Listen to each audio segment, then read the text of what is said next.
The big talking point from the Premier League this weekend surely had to be Manchester City's 3-1 victory against Chelsea. Craig, it's the first time we've had the chance to talk to you about this game. Where do you want to start, City or Chelsea?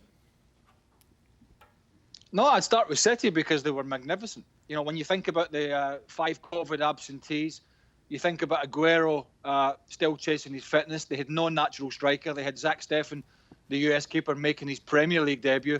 And they completely pulverised Chelsea, completely in that first half. And yeah, it finished 3-1 and they gave away a sloppy goal at the end. And you saw how frustrated they were. But, you know, the game was dead and buried when they went in for the cup of tea at half-time. The job was already done. So it was, I thought, mesmerising play. I thought the way De Bruyne and Sterling and Foden floated about in particular, just Chelsea couldn't handle it. So it was, you know, I thought it was the best 45 in the Premier League I'd seen this season. Some might say Villa, Liverpool. Some might say Spurs at Old Trafford. But I just thought control that City performance was a real marker put down. And when you think about potentially Aguero coming back in for the second half of the season, rested, if his body holds up, they're going to be a tough nut to crack. On the other side of the coin, for Mikel Arteta, read Frank Lampard, because he's got Fulham. He's got an FA Cup game at Morecambe, but he's got Fulham, Leicester and Wolves. Now, we talked about Arteta with 3 games, which he went on to win. And I think we've got to put Lampard in that category because as tough as it is, it's a results business. And as we sit here now, they're in 9th. They're not playing well. They've just been pummeled again. And he's searching for answers. Now, there's some people out there saying, well, they're only 7 points off the top, which is right. And he's got time to turn it around. But he's going to have to turn it around because the owner doesn't suffer results like this. And from what we hear, they're already having discussions behind the scenes about a potential successor.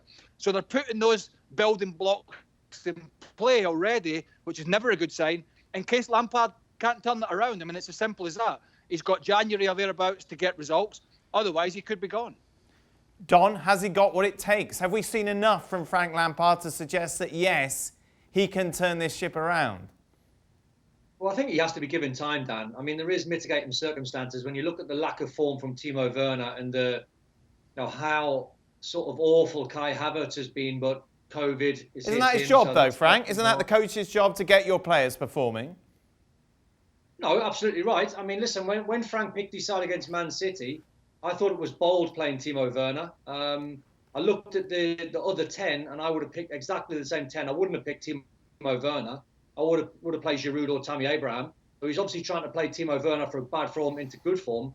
But the other 10, I would have went exactly the same. He's in a bad run of form and Craig's hit the nail on the head. You know, we talk about these young managers. We talk about Frank just because he manages a club like Chelsea. And we talk like Arteta's managing a club like Arsenal and Ollie because he's managing a club like Man United, that they're going to compete with the likes of Guardiola, Klopp, Mourinho, Carlo Ancelotti. These guys have been steeped in the game for 20 plus years. The new guys on the block are trying to get to that level at gigantic football clubs. And I just think it told us really where Chelsea were compared to Man City. Man City were brilliant on the day. And honestly, the first half could have been ridiculously messy. You know, Man City could have been 6-0 up. I thought they were truly back. I thought they were back in the Newcastle game, the game before. But I couldn't really judge them because it was Newcastle and they were poor. But this Man City side, the way he didn't play 2 holding midfield players, and I understand why he did over the last few months, because he wanted that sort of insurance at the back. And he went away and he just played Gundogan, he played Bernardo Silva, and he played Rodri. And they were so much better when they were going forward, having extra body in midfield who could drive on. Well, thank you very much for watching ESPN on YouTube. For more sports highlights and analysis, be sure to download the ESPN app. And for live streaming, premium content, and let's not forget as well, ESPN FC 7 days a week. Subscribe to ESPN+.